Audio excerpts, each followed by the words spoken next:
কবিগুরুর জন্মবার্ষিকী উদযাপন নিয়ে আরও জানাতে এবার কুষ্টিয়া থেকে যোগ দিচ্ছেন সহকর্মী মিলন উল্লাহ। মিলন, রবীন্দ্রনাথ ঠাকুরের জন্মজয়ন্তী উদযাপনে সেখানে কি আয়োজন রয়েছে? শিলাইদহতে যেহেতু রবীন্দ্র কুঠিবাড়ি রয়েছে, সেই ঐতিহাসিক নিদর্শনে কোনো ধরনের আয়োজন রয়েছে কি? বিকাশে কম খরচে ক্যাশ আউটের লিমিট বেড়ে 50,000, প্রিয় এজেন্টও 2টা।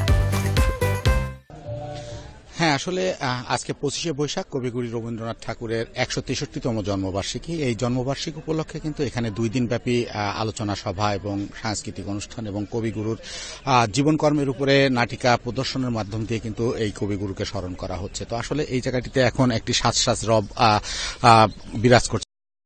এখানে শেষ মুহূর্তে প্রস্তুতি সম্পন্ন করা হয়েছে এবং সেগুলো কিন্তু খতিয়ে দেখছেন। আর কিছুক্ষণ পরেই বাংলাদেশ আওয়ামী লীগের যুগ্ম সাধারণ সম্পাদক এবং কুষ্টিয়া 3 আসনের সংসদ সদস্য মাহবুবুল আলম হানিফ এখানে প্রধান অতিথি হিসাবে উপস্থিত থেকে এই অনুষ্ঠানের 2 দিন ব্যাপী এই অনুষ্ঠানের উদ্বোধন করবেন। এটা প্রত্যেকবারই কিন্তু এই অনুষ্ঠানটি 3 দিনের আয়োজন করা হয়, কিন্তু আমরা যেটা জানি যে এই দেশব্যাপী উপজেলা পরিষদের নির্বাচন অনুষ্ঠিত হচ্ছে। এই এখানকার পার্শ্ববর্তী যে উপজেলা খোকসা, সেখান থেকেও কিন্তু এই নির্বাচন সেখানেও অনুষ্ঠিত হচ্ছে, যার কারণে কিন্তু এই অনুষ্ঠানটিকে একদিনের কমিয়ে এনে 2 দিনে করা হয়েছে।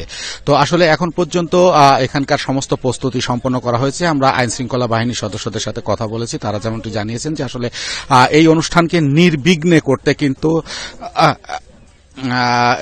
এই অনুষ্ঠানটিকে নির্বিঘ্ন করতে কিন্তু এই জায়গাটিতে প্রায় 120 জন পোশাকধারী পুলিশের পাশাপাশি কিন্তু সাদা পোশাকে এবং আরো অন্যান্য আইন শৃঙ্খলা বাহিনী যারা আছে তারা কিন্তু এখানে এই দায়িত্ব পালন করছেন। তো আসলে রবীন্দ্রনাথের সাথে আমরা যারা রবীন্দ্র প্রেমী আছে তাদের সাথে কথা বলেছিলাম যে রবীন্দ্রনাথের সাথে কিন্তু এই কুঠি বাড়িটি কিন্তু ওতপ্রোতভাবে জড়িত, কারণ রবীন্দ্রনাথের যে বিশ্ব কবি হিসাবে যে খ্যাতি, সেই খ্যাতির জন্য যে গীতাঞ্জলি কাব্যগ্রন্থর যে অনুবাদ, সেটি কিন্তু এই কুঠি বাড়ি থেকে তিনি রচনা করেছে, অনুবাদ করেছিলেন এবং সেই সাথে কিন্তু আরো তার বিশ্বজয়ী অনেক কবিতা এবং উপন্যাস এই কুঠিবাড়ি থেকে তিনি লিখেছিলেন, যার কারণে কিন্তু এই কুঠিবাড়ি তার জীবনের সাথে যেমন জড়িয়ে এবং নিভৃত পল্লী এবং একেবারেই নির্জন হওয়ার কারণে কিন্তু এটি তার কাছে খুব প্রিয় ছিল, যার কারণে তিনি সুযোগ পেলে জমিদারির কাজের দেখাশোনার পাশাপাশি কিন্তু তিনি সময় সুযোগ পেলে এখানে চলে আসতেন। তো আসলে সেই কারণে কিন্তু এখানকার গুরুত্ব অনেক, আর যার কারণে কিন্তু স্থানীয় যারা রবীন্দ্র প্রেমিতা আছে তারা কিন্তু বলছে যে এই